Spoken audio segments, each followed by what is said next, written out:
Gunsmoke.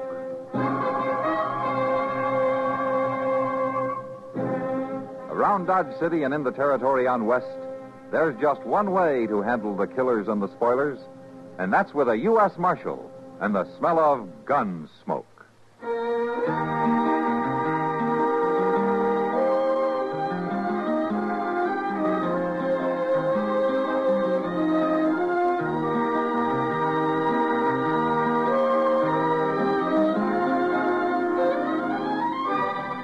Gunsmoke, starring William Conrad.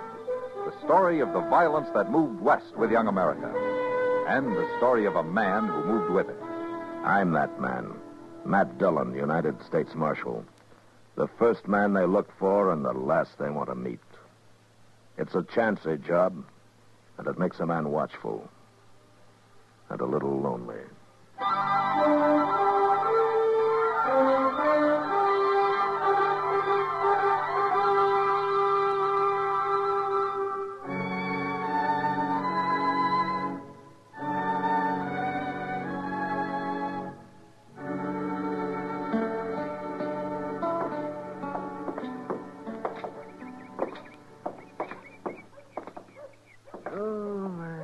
Why don't we take the day off tomorrow, Matt?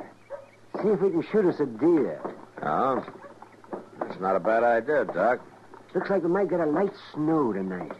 Make it easier to track them. You couldn't track a three-legged buffalo in a box, can you? Oh, is that so? Let me ask you, who tracked that antelope we shot just before Christmas? It wasn't an antelope, it was a deer. Yeah, well, that's not the And point. you didn't track it. Chester did. You want to stop in the office for a while? Darn right I do. Matt, I recollect that antelope just like it was yesterday. Deer, Doc. Morning, Chester. Oh, dear. Yeah, that fella's back there waiting to see you, Mr. Dillon. Oh, Morning, Marshal. hello, Burke. I thought you were back in Washington. I was. Come in on a train last night. Got a job for you, Marshal. Is that so? Yeah, there goes our hunting trip. What's he saying? You know Doc, don't you, Burke? Yeah, we've met. Yeah, sure is, Matt. I've been warning him for years about that blasted temper. You just mind your own business. Hey, look at him right now. You see veins swelling up in his neck, face getting red as a beet. So help me Just talk at him, Doc. Keep on like that, Bert Krager. One of these days I'll make a coroner's fee off of you. You mark my words now. Well, I didn't come here to listen to the half-baked opinions of some broken-down old quack. Quack, now, wait a minute. You Now, just... both of you, wait a minute. Doc, you quit trying to drum up business. Well, What's the job, Burke? These papers ought to explain it pretty well. Oh, let me see them. That's what I've been doing back in Washington. And I don't mind telling you, it gives me a lot of satisfaction when I finally got them to issue them papers. Court order the United States Marshal in Dodge City, Kansas for service of eviction notice. Yeah, look at the second one, Marshal. It took me pretty near 3 years to get justice done. Eviction order from Federal Lands Commission, Washington, D.C. to one Sloat Carson. Yep, I'm finally getting them off my... Guilty of illegal homesteading a portion of the Krager Ranch located in Section 246 Township. I see. Are you sure that this is justice, Burke? You got the papers right there in your hand, Marshal. It was issued according to law. I was talking about justice, not law. You aiming to separate the two, are you? How much range are you running now, Burke? Just over 30,000 acres. Uh-huh. And Sloat Carson's got a measly 360 acres in that homestead. Is they going to break you to let him go on farming it? That's got nothing to do with it. The law has decided the land's mine.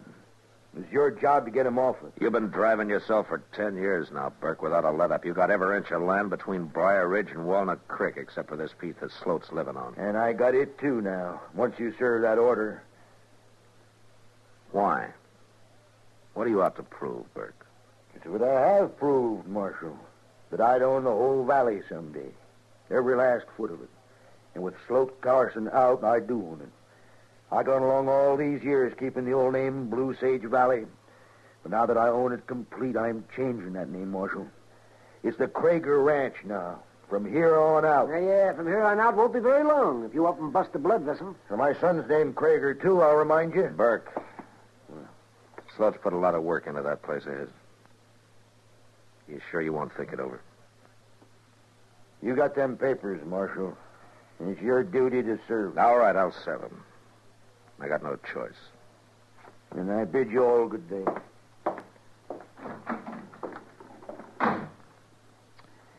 There is a downright mean man, Mr. Dillon.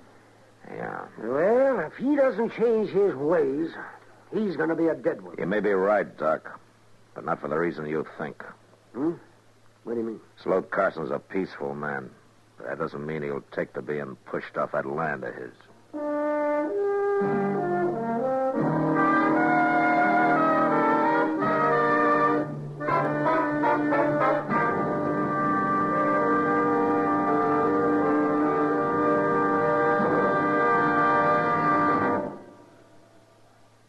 Hello, this is Marvin Miller with another page from your American Heritage scrapbook.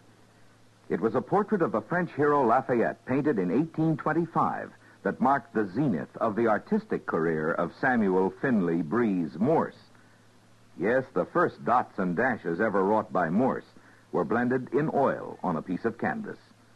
But lack of funds forced him to abandon his art studies in London, and he accepted America's first professorship of fine arts at the University of New York City. While at the university, he lived in the Tower Garret, and it was there that he experimented with wires and batteries, hoping for an inventive success that would free him financially so he could contribute to the arts of America. Even while conducting his electrical experiments, Morse tried to make his art a paying proposition, but without success. In 1837, he put aside his brushes and constructed the first working model of his telegraph. Symbolically, he used one of his wooden canvas stretchers in the process. His promising career as an artist was sacrificed. Yet he performed perhaps a greater service to mankind in another way. Samuel Morse became one of the world's great inventors.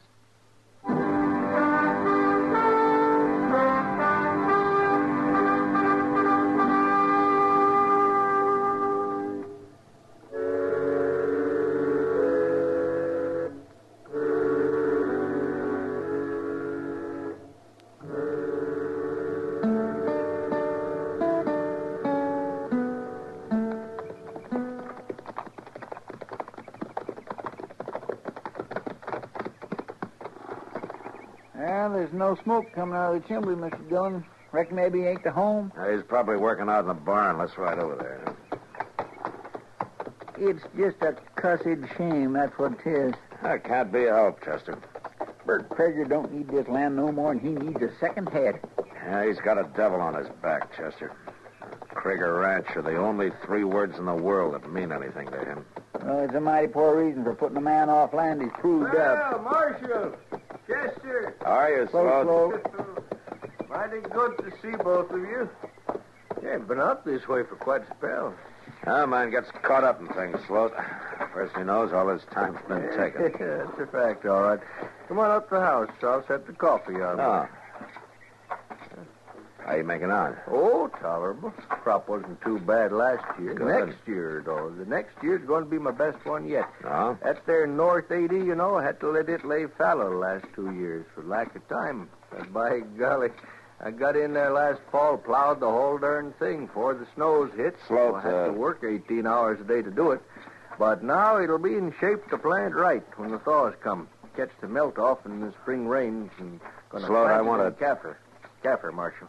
That's the best feed crop in the world. It's been too dang much for seed, maybe, but in the long run, that'll pay out. Here, Marshal, you're almighty serious for some cause or other. Well, there's reason for it, Sloat. This isn't just a neighborly call I'm making. Bert Krager just got back from Washington yesterday. That's so.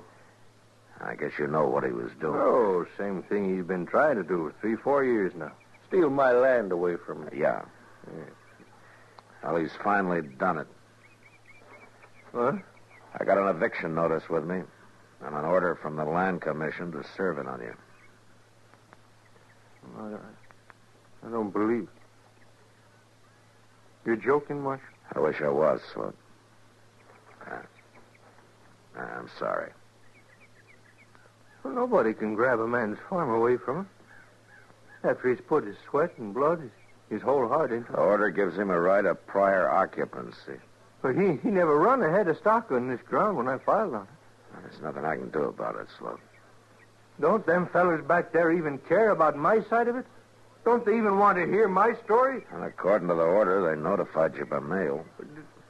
Oh, I got some kind of papers through the post. I couldn't tell what they was all about. I just figured it was some more of Bert Krager's shenanigans, some kind of bluff. It wasn't bluff, Sloat. Mr. Dillon? And them papers said come to a hearing in Washington. Now, where'd I get the money to go to Washington? I don't know, Sloat, but the court's decided. Mr. Dillon, here comes old Krager's son. What? Crowdy Krager coming here? Now, you just take it easy, Sloat. Morning, gentlemen. How are you, Crowdy? Ain't you Kragers done enough? What'd you come here for? Maybe I come to undo some of it, Mr. Carson, if it ain't too late. I'm aiming to undo it myself, Crowdy. I'm figuring to use a gun. Now, wait a minute, Sloat. I ain't a man that hunts trouble, Marshal. You know that. You know it as well as anybody.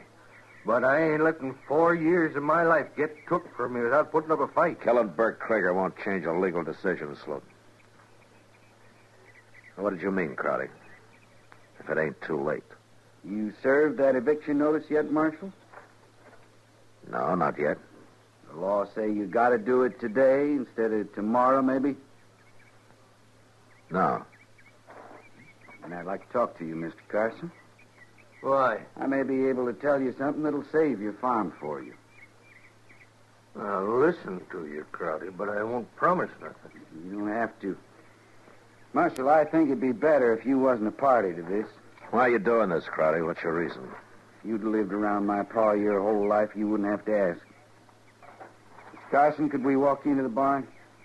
All right. You excuse us, Mark. Well, looks like there won't be any bloodshed after all, Mr. Dillon. I don't know, Chester. I wouldn't count on it.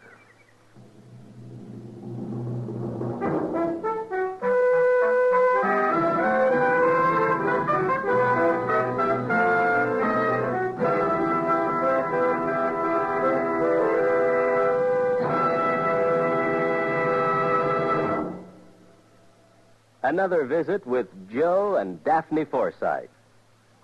Joe, honey. Uh-huh. Joe, darling, put down the paper. I've got something important to ask you. Okay. Joe, All right. What? how many savings bonds do we have? What kind of a question is that? A good one.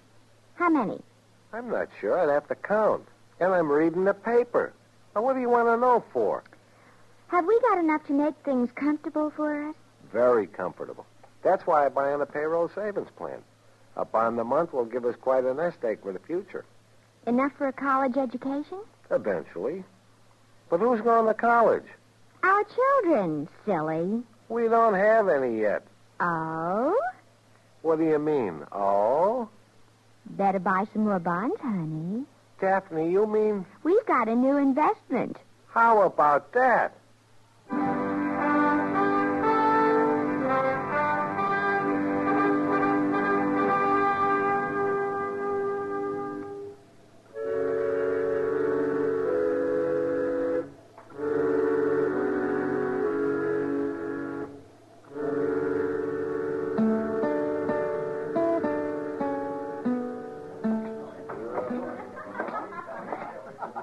Evening, Doc. Oh, Matt, well, when'd you get back? This afternoon. Well, how come you're still sober?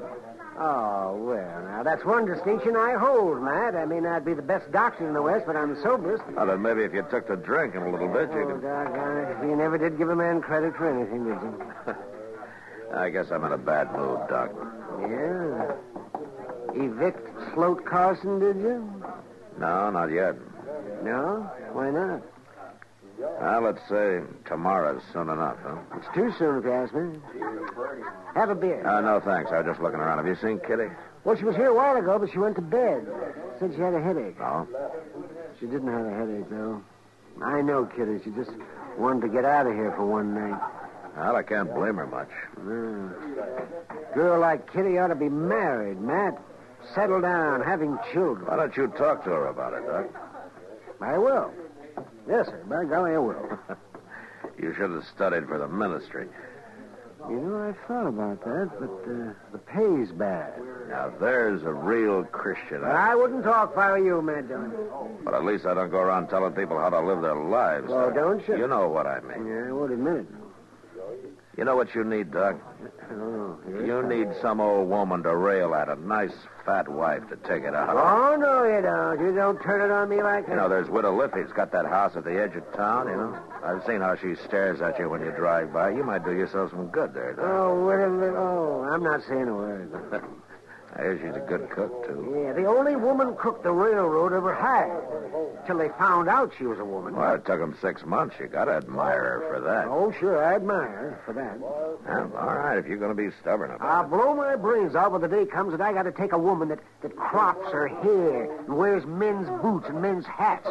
All she needs is a beard and a rifle, and she'd make a good buffalo hunter. it. Female charm sure wasted on you, Doc. Hers is. Mr. Dillon, Oh, yeah, what is it, Chester? well, I figured I'd better bring these over to you right away. Judge Bent stopped by the jail and went... Hello, Doc. Yeah, Chester. What's this about, Judge Ben? Well, he left these here papers, and I thought you'd ought to know about them. Yeah, let me see. U.S. Marshal Matt Dillon, injunction against service of eviction order number... Order in U.S. District Court enjoining one Burke Krieger from attempting to assume possession of land parcel known as Section 246. Plaintiff, Sloat Carson. Yeah, looks like Sloat's kindly outfoxed old Krager, Mr. Dillon. Yeah, sure does. With young Crowley's help. Well, Judge Bent says the Land Commission's only got jurisdiction in case nobody don't take it to court. He says Sloat could keep this dragging on for years. Well, Chester, it looks like we ride out tomorrow and serve papers on Burke Krieger instead of Sloat. There'll be trouble, sure. Yeah, it probably will.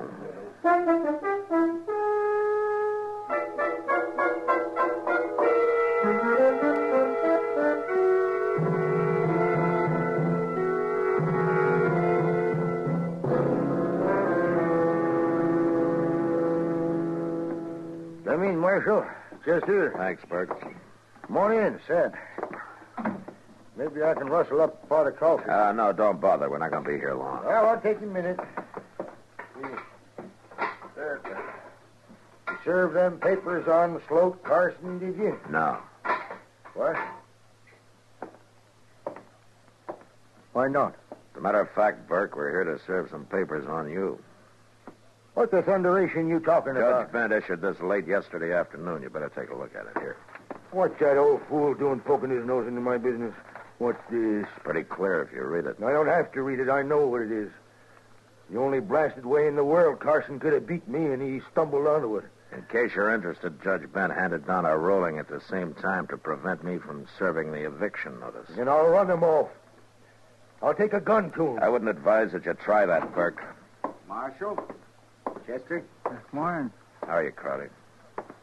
What's the trouble, Pa? Trouble. 10 years, that's the trouble.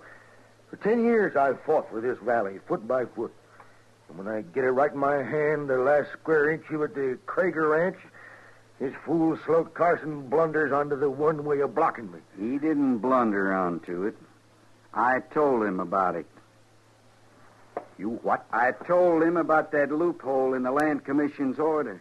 You mentioned it one time, you remember? Are you sneaking young whelp? Here now, you know what Doc said about you getting I'll mad. have the hide off your back. I'll beat you till you scream to have a bullet put in your head. Burke, Stand back, Marshal. put down that horse. I'll Whip. cut the daylights out of you. You heard me, Burke. You yellow cur. Pop out. Mr. Krieger.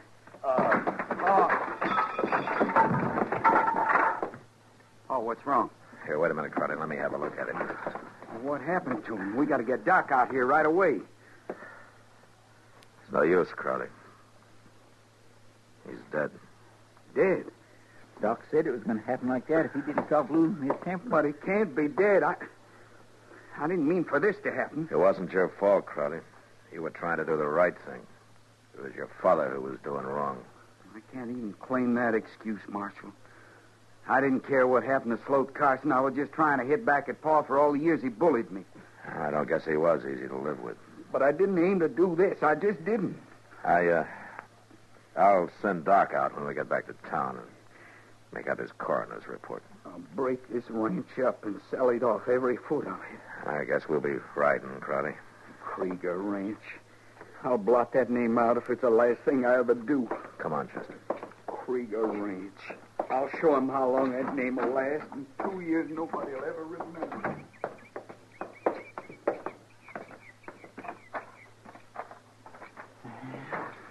A man sure don't live long after he's dead. Well, I guess that depends on how a man lived his life, Chester.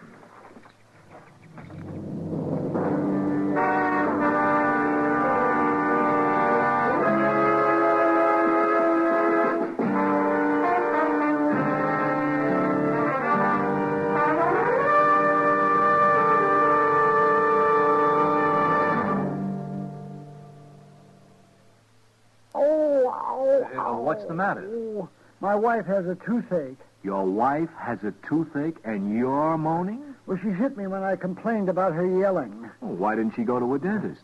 Outside the United States, dental care is available for dependents at all uniformed services facilities on a space-available basis. No kidding. What about inside the United States? It's available for medical or surgical conditions. Oh. And in an emergency to relieve undue pain and suffering. How are they on a broken jaw? For more on Medicare, get the pamphlet Dependents, Medical Care Program.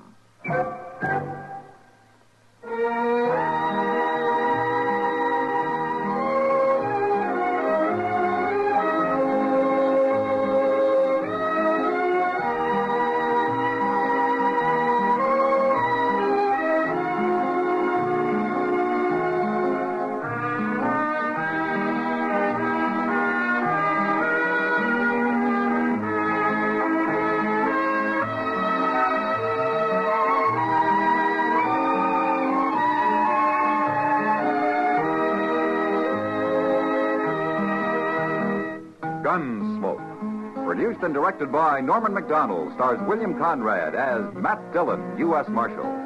The music was composed and conducted by Rex Corey. Sound patterns were composed by Ray Kemper and Bill James. Featured in the cast were Parley Bear as Chester, Howard McNear as Doc, and Georgia Ellis as Kitty. George Walsh speaking. Join us again next week for another story of the western frontier of America in the 1870s on Gunsmoke. This is the United States Armed Forces Radio and Television Service.